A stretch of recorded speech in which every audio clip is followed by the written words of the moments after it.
Good morning. Hello, Danielle. How are you?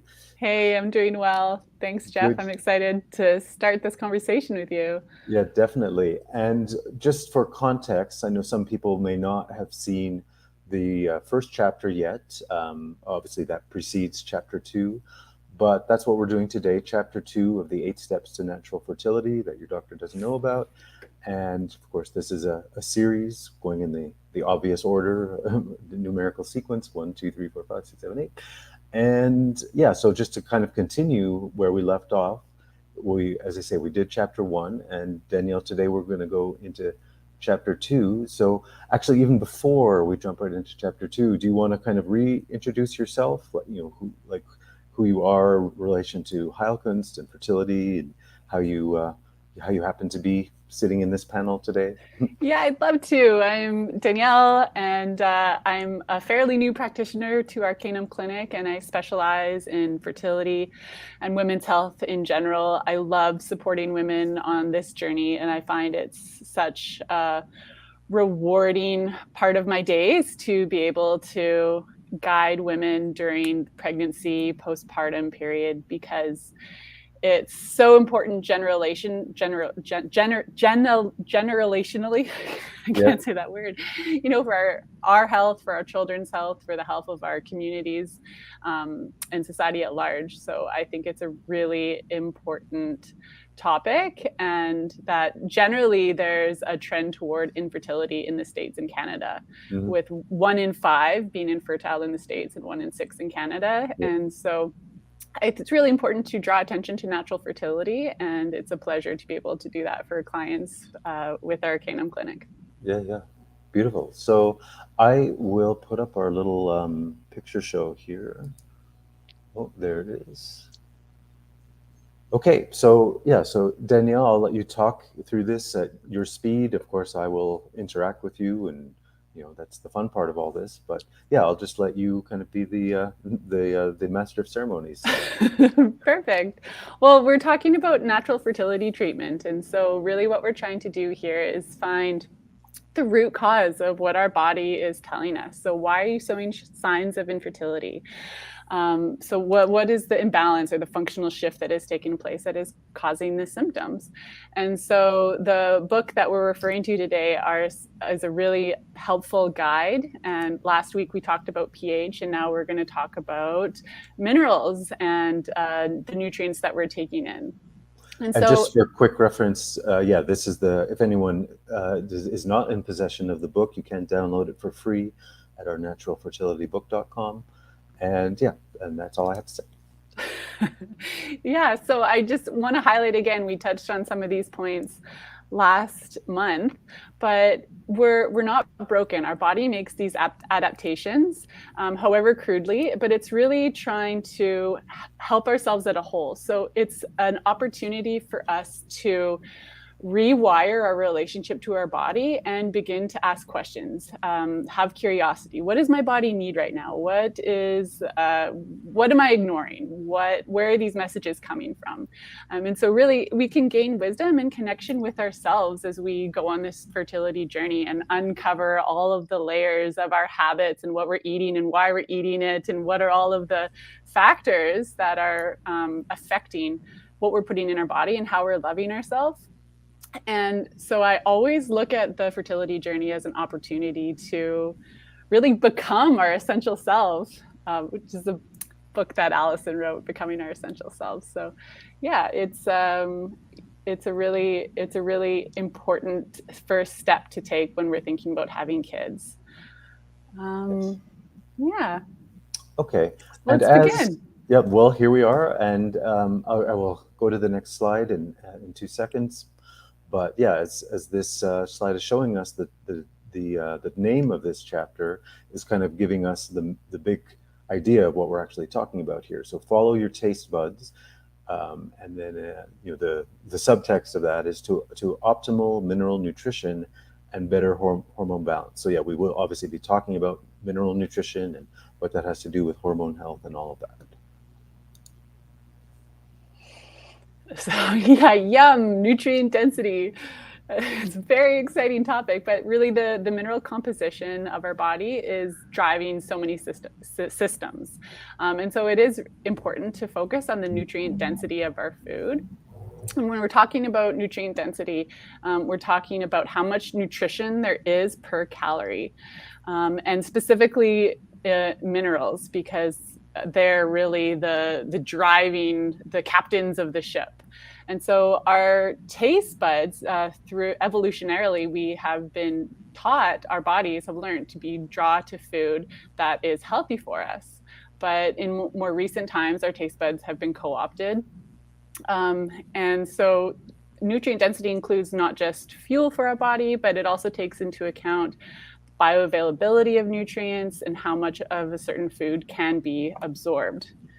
So yeah, the opposite of nutrient density, of course, is empty calories. And so we do need to employ some principles to avoid empty calories, because food, in the middle part of the grocery aisle, it's just masquerading. It's garbage masquerading as food. So how do we learn how to recognize the difference between food that is good for us and then the food that we should be avoiding?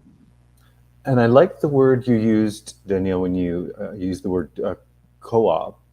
Like as in we have this powerful, innate instinctual thing around our sense of taste, and when that leads us to healthy foods versus not. Like that is so powerful, but yeah, to co-opt that into a very distorted, unhealthy version, through all those foods you're talking about in the grocery store, and it's like, yeah, now you hijack this powerful part of of nature and instinct in us, and you take it off in a direction that really wrecks our health. So anyway, that's such a powerful point. Yeah.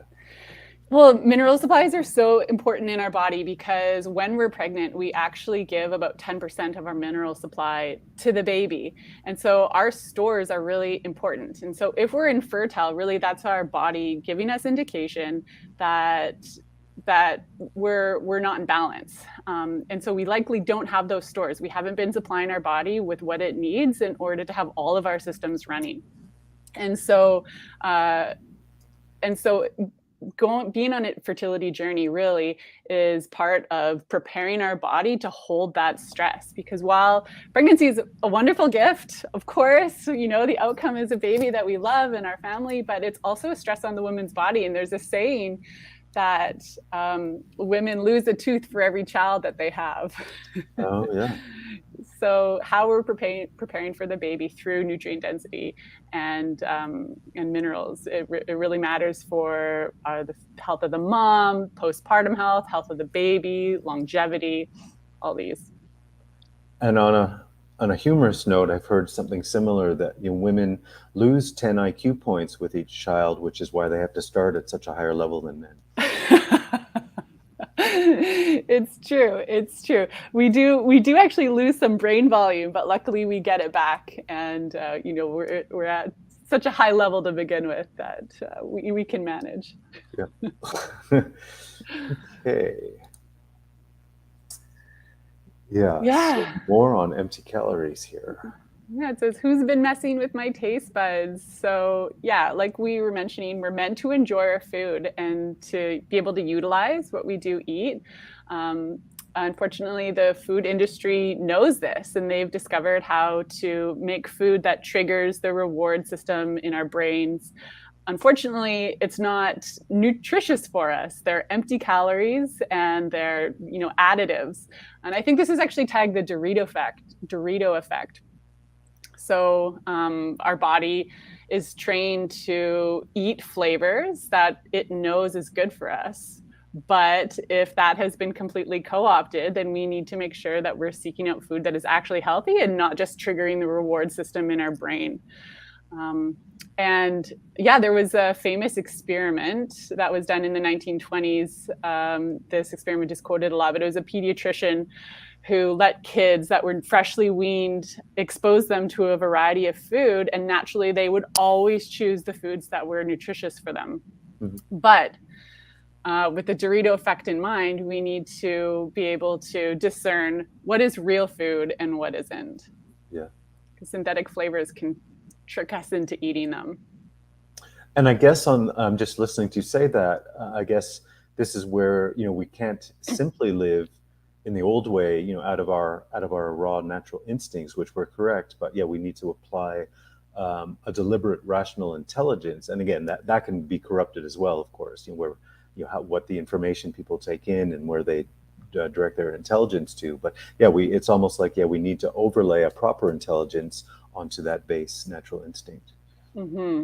Mm-hmm. So the instinct is there, but we need to also apply our rational mind, as you say, and then we can be taught. We can be taught to get back to that place where we're in communication with our body and the flavors. So that's part of the journey.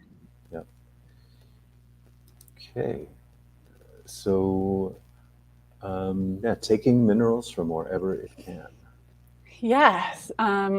So as it says here, and we talked a little bit about this from before, our body is a hierarchy. So chronic deficiency of minerals means that your body may try to compensate from somewhere else. And so, there's a classic example of osteoporosis of minerals being taken from one place and being given to another to compensate for a deficiency. Mm-hmm. So nutrient density for fertility and pregnancy, it really can't be overstated, because we're trying to get all of our systems online. And if there is a deficiency, our body is going to, in essence, either turn it off to make the whole operate, or it's going to start stealing nutrients from other places in our body. So we're not really firing. And so fertility it's a health marker. So it gives us an indication of how our body is doing. Similar other health markers are, whether we're ovulating, our body temperature, how are our hands and feet, are they cold, are they warm? What is our mood like? Our sleep, our libido, regular BMs, resiliency to stress. And so all these things will give us indication of how we're doing overall. Yes. Mm-hmm. Yeah, and it says, robbing Peter to pay Paul. So like we've been saying, our bodies are adaptive, so they're going to do what's in the best interests of the whole organism. So whether that means leaching minerals from our bones to go to other systems, or crudely balancing the larger ecosystem by turning off fertility. So it's a balancing act. Yes. And as I'm listening to you, you're reminding me of the more general image and concept of how we think about health and everything, is that in a like under stress, or being under threat or something like that, the organism has to retreat more and more into survival mode. And under survival mode, only the most critical functions can be maintained. Basic respiration and very very some basic things. Whereas as opposed to that, to really understand what it takes for full natural fertility, it's really the opposite of survival mode. Like when we're in a full robust state of health, and we kind of have an abundance of life energy, and our engagement, of course, psychologically but physically as well, we're just like almost overflowing with life. That's the state out of which fertility naturally comes out of. And it, or more to the point, as we've been saying it here, that's obviously one of the very first functions to get shut down under a state of stress, or being under a threat from a predator or the environment or whatever it is. So that image in my mind is more and more clear that we're not in that survival state, but in that fully robust living state. Yeah, and that's exactly it. Historically, we might be running from a threat, but in our modern day, there's chronic stress. There's our job, our relationships, and not just the day-to-day stress, but then also the stress of the food toxins, the empty calories, the additives, EMF. There are so many things that are hiding that are actually operating as a stress to our system. And so what I always work with our clients is cueing our body into safety so that fertility can come back online. Yeah. Yep.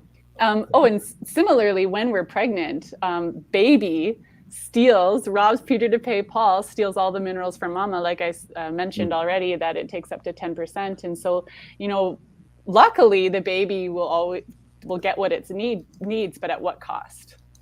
Mm-hmm. Exactly.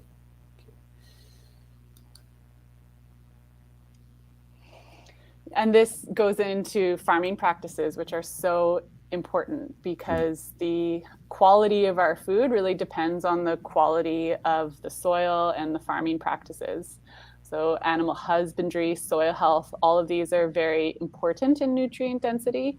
And, in summary, modern agriculture is the opposite of nutrient density. It's the antithesis of living sustainable agriculture, Yeah. where the same crop is grown again and again in the same soil. It depletes the soil, causes dependency on fertilizers and pesticides, and degrades soil quality. So really, the whole minerals that are naturally in our food gets degraded when we eat like that.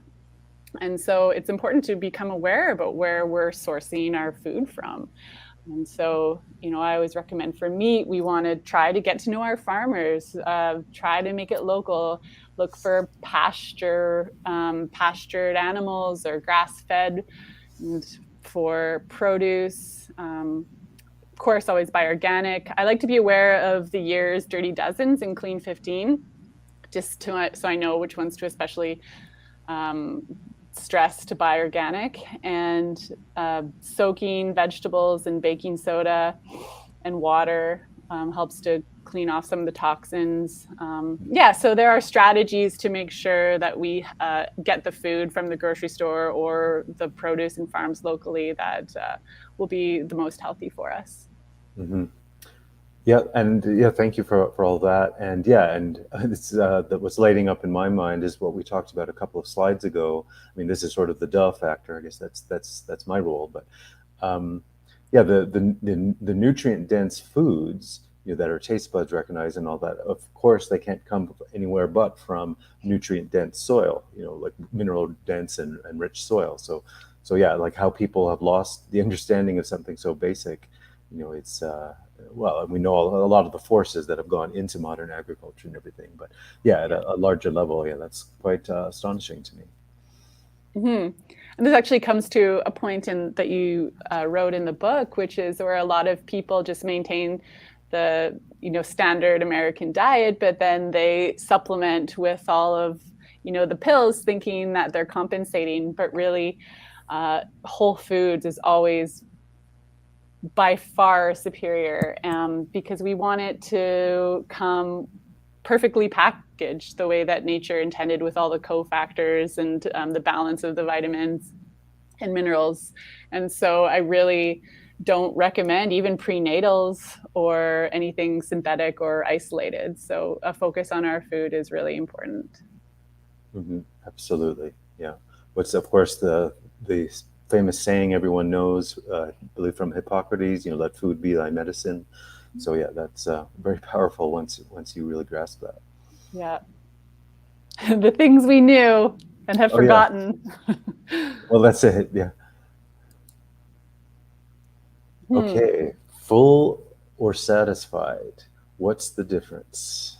Right. So when we're eating high energy food, there's these subtle distinctions that can be made about full versus being satisfied. Um, so our nutritional needs are dynamic, they're shifting constantly.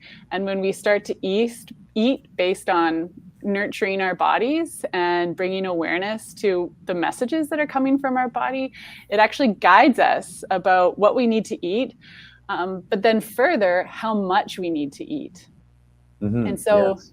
the satisfaction is really a way that our body communicates to us about when it's satiated. Yeah. So we can do this by bringing awareness to ourselves, and the subtle signs that can be really clear when we actually decide to tap in and take a moment when we're eating. We're often rushed or stressed, or I know when I'm eating, I'm like more focused on shoving my kids' mouths with food so that they actually eat. But really, ideally, we can take a moment and notice how does that first bite feel? What is your body's response? Are you Yeah. motivated to keep eating? How does it taste? And when the taste starts to become flat, you'll notice that that's probably the level of satisfaction that you've reached it. Hmm. Yeah, and we're classically taught to stop when we're full. Like Right. when the book was saying there's an image of Thanksgiving where it's so good, you Oh just want yeah. to shove another bite in, and you actually are about to burst. But that's not ideal, because at that point, really, we're too full. And so to start having an awareness about the relationship between fullness versus satisfaction. Hmm. And the way I think about that distinction is, that the satisfaction is really a qualitative feeling, right? Yeah, Versus the fullness is a mechanical sensation. yeah. And when it comes to our whole goal here, the whole topic of health and fertility and all the rest of it, what is the path to that? Is that, yeah, that you want that qualitative satisfaction, because that's the zone where your innate healthy intuition is speaking, versus Mm-hmm. the fullness. You can just do that by habit. Oh yeah, my parents taught me to finish my plate and this and that, and yeah, when I'm full, I stop eating. So we don't need to tap into any innate wisdom. Say we just feel that crude feeling of fullness, like, oh, better undo the belt buckle, after Thanksgiving dinner or whatever. Mm-hmm, mm-hmm. Yeah, and I have a quick anecdote for that. When I was quite young, really, I was a teenager. I was on a trip with some friends, and we were biking, and we didn't have a lot of cash, and so we bought a bunch of seafood, and it was a real delicacy. And we were all sitting around, like, oh my goodness, I'm so excited to eat, and we just start shoving it in our mouth, and there was a real sense of scarcity, because there was a lot of us and not a lot of food, and so all of us were trying to like get in as much as we could so that we could feel full. And then we kind of realized, oh, look at us, we're eating like heathens and not enjoying the moment. And so we just like paused, we closed our eyes, we all took a small morsel, we put it in our mouth, and suddenly the small amount that we had became a feast, because we were cueing into how our body was responding to it, the flavor, the richness, and then we could actually feel satisfied and feel complete with the meal. Hmm. Yeah.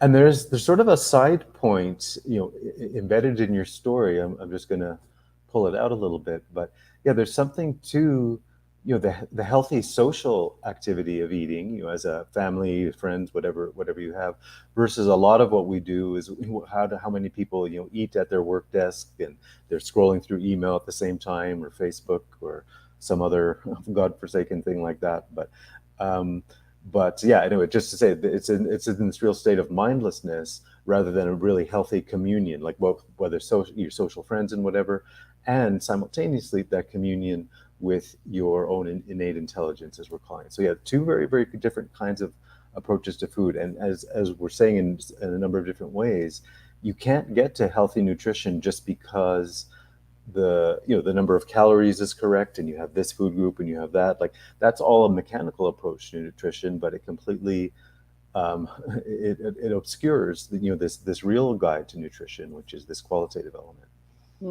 Yeah, I really appreciate everything you said there, because I find that nutrition can be sourced through food, and it can also be sourced through that larger community context. I follow a midwife that her emphasis on nutrition in pregnancy, after a mother has gotten pregnant, is those other pieces of the pie. So where is your support system? Who are you eating dinners with? Like, what kind of conversations are you having?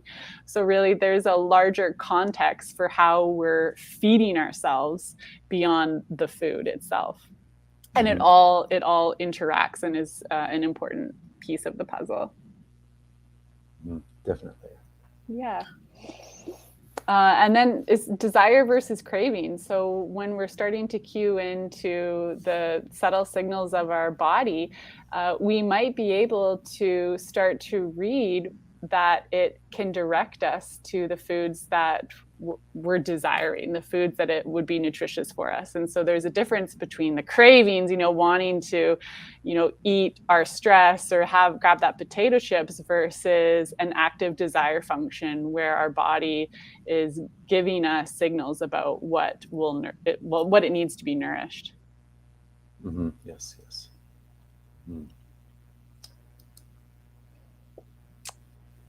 Yeah, and Yes. So so we kind of hinted at some of what's here, but yeah, I'm sorry I interrupted you. You can expand a little bit more on that. No, I was just going to reiterate some of the points that we already made because we did expand a little bit onto it. But what we're describing is conscious or mindful eating. So it can be a tool that we use to cue into our body. So, allow yourself to notice your body's sensations. Take a moment, bring some peace to the conditions of your mealtime. And what I've noticed actually with my fertility clients is that along with overeating at a specific meal, undereating is also a problem. So they're not getting enough nutrition throughout the day. And so even beyond meal times, just taking a moment to check in with ourselves. We're so often caught up in our stress and over analyzing in our heads. We're like cut off from our body. And so to really get embodied and what is my body telling me right now? Am I hungry? What is it asking for? And so I find that strengthening the relationship and learning to listen to our intuition is a really important part of establishing our relationship with ourselves. And that's really what we're looking for. We want to become ourselves and who we're meant to be. Yes. Yeah.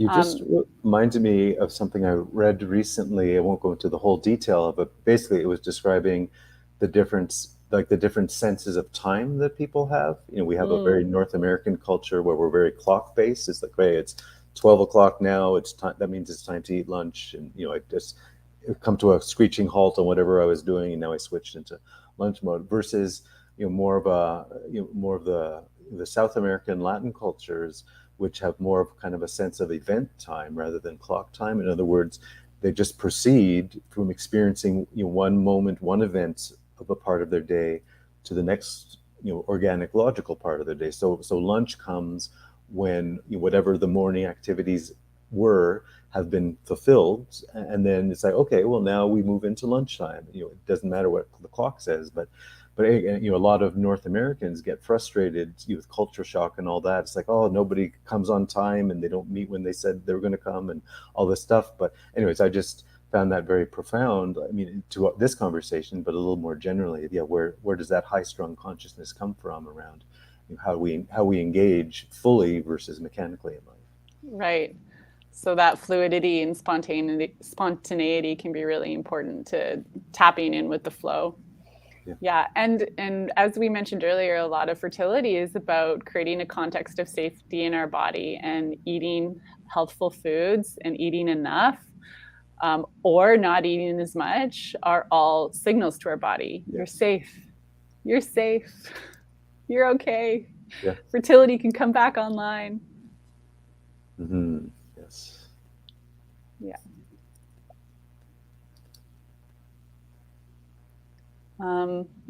So yes, stress is just another important piece of the pie. As we talked about already, stress can be, the day-to-day aspects, but then also the stress upon our body through what we're exposed to. And so how our resiliency in responding to stress and trying to mitigate what our body is under can really help us maintain a state of healthy desire versus a state of craving. So it keeps us eating the foods that are good for us versus the foods that help get us through the day. And so, stress can include unexpressed emotions, environmental toxins. And so homeopathy can really be a helpful part of our plan, because it is so supportive in helping the body contend with stress of a modern life. And stress in any form increases our requirement for nutrients. And so that's why it always goes back to nutrient density, because it's so supportive for our body and fertility. And that's a great point. And I'll kind of say it from another direction, which is, the greater, the better our nutrition is, high density and qualitative, all the good things we're saying, the more resources someone will have to face and work through whatever their normal daily stresses are. You kind of have more you have more kind of supporting you through your day rather than already being in a deficiency, and then you hit a moment of stress, and that's going to be that much harder on you, you know. Right, right. And then we're also at a point where we have enough resources to really start focusing on maybe some of the underlying issues that can perhaps be too chaotic if we're not in a state where we can really confront some of those issues. And so, yeah, really working with nutrition is such a good foundational piece so that we can start unearthing some of the factors that are underneath. Yes. Okay. So this, this is chapter is called, or this part of the chapter is called Sole Brine. It has nothing to do with the bottom of your shoe. That's me being playful with words. But yeah, so what's this all about? So Soleil is a little concoction you can make out of Himalayan rock salts. In essence, you put it into water and dilute it because we want bioavailable minerals, and this is what this can provide for us. So we're trying to look for ways to introduce minerals in a way that our body can absorb. And these are just very easy, they're cost effective, everyone can do it. They're small steps that people can take that really increase our access to minerals. And so Soleil specifically also has, you know, the regular minerals, trace minerals, and it's the same.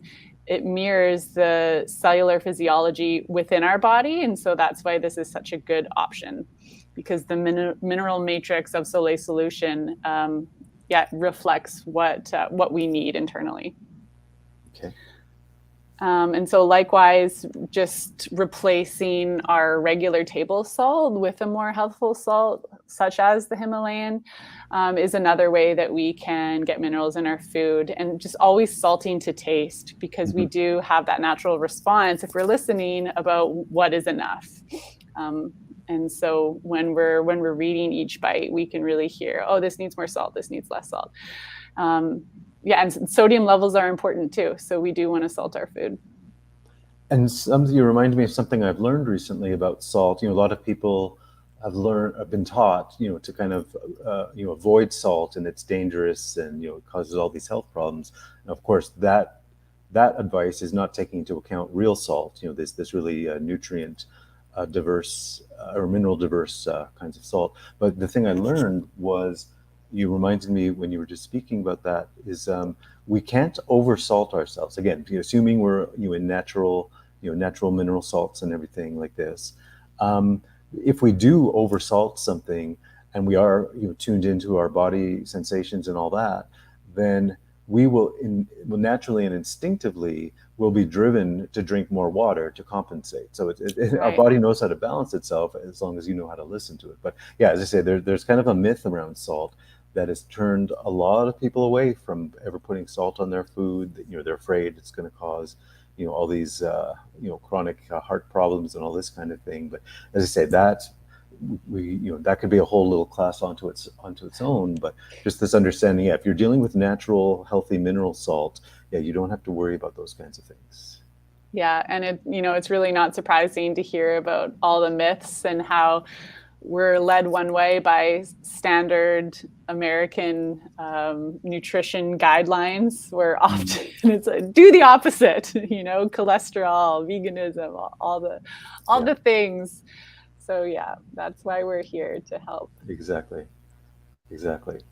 And then the last one here is green. So most people all have already incorporated this into their structure, their daily routine. So these are just wonderful superfoods that are quite popular. They're nutrient dense, they're easy to use, generally comes in powdered form. And then two that are mentioned in the book that are really helpful are both algae, chlorella and spirulina. And so they're easily accessible, and they really pack a punch, and quite alkaline too for our bodies. Exactly.